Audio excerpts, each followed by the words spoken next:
morning to you. Oh, it's a great day today. It's cold as heck out, but that's okay. Plenty of things to do inside. I went to an auction the other day and bought some what they call flats. Basically, it's a big box with a bunch of junk thrown in it. Anyway, in one of the boxes were these. It's only two pieces. There's a little piece of metal and a thumb screw, and there's a little notch cut in there. Oh. And I had to kind of think about this a little bit. There's two of them. That's a dead giveaway. And actually a bigger giveaway is these are Browns and Sharpe, which is a pretty big manufacturer of machinist tools. The other giveaway is it has the part number 377 stamped on it. So there's another giveaway. Okay, I'm tired of guessing. What that does is it converts a ruler into what they call a box ruler, or this isn't a great ruler, but it'll work. Just screw that on there. I should make sure it's pushed down all the way. And it converts it into what's called a box ruler or a keyway ruler. Okay, what do you do with a box ruler or a keyway ruler? Well, the original idea was if you're going to cut a keyway on a piece of steel or rod, you need a straight line. Well, this, as you can see, gives you a place to make a straight line, and it also lets you put the ruler up there and decide how far you're going to make it. And there you go. Okay, third time's the charm. What happens is I keep videotaping this and it keeps coming out wrong. So anyway, if this is your shaft, you'd lay the tool up there. How about we look at what we're doing? See if I can see what's going on here. You lay a shaft up there, you put the tool up there, and you butt it up against there.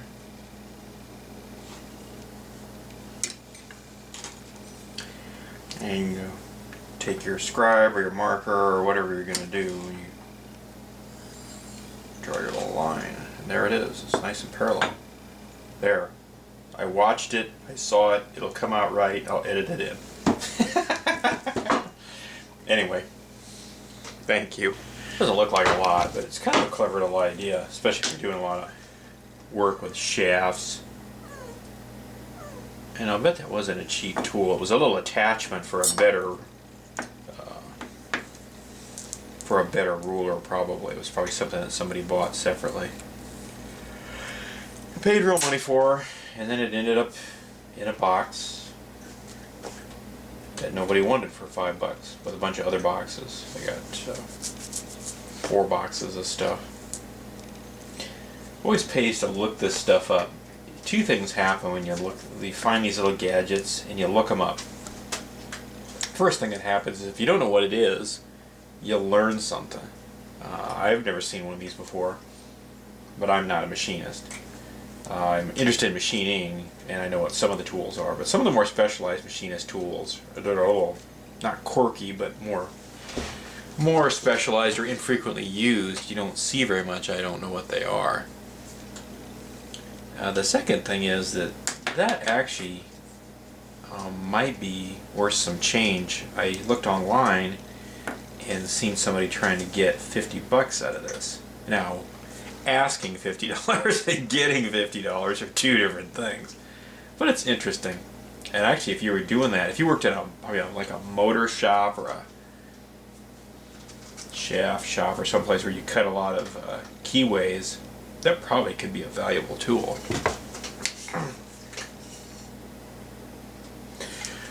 I know several years ago I used to do some modeling, and some of the stuff I was doing, I was marking straight lines like I just did on that handle hammer with it on cardboard tubing, and it was kind of a pain in the butt. And what I did was I went and got a right angle piece of aluminum that had a little trough in it, or there was a long piece and was using it. And I was using door jams and other things, but this would have been a nice tool to have because it had the ruler built into it. What I was doing before is I would use that tool and I would kind of just mark it, and then I'd go back with the ruler. This would be all in one, and this would be a really nice deal, even though this is a really crummy ruler.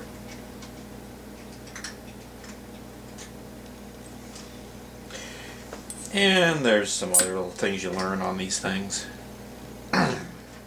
You always learn some new techniques, and you learn to kind of appreciate how things used to be done, and probably are still done, you just don't know it.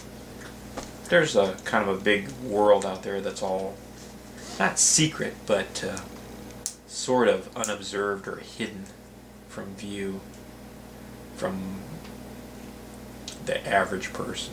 So there you go. There's the Browns and Sharpe 377 tool. Anyway, take it easy. If you have any questions or comments, feel free to leave them. If you have some weird tools, maybe you should make a video of them and share them with the rest of us. Especially if it's something that isn't used every day, or it's a specialty tool. I kind of consider that a specialty tool. If you'd like to subscribe to my channel, you can click, where's that at? I don't know, it's probably right about down here. Yeah, right about there. And subscribe.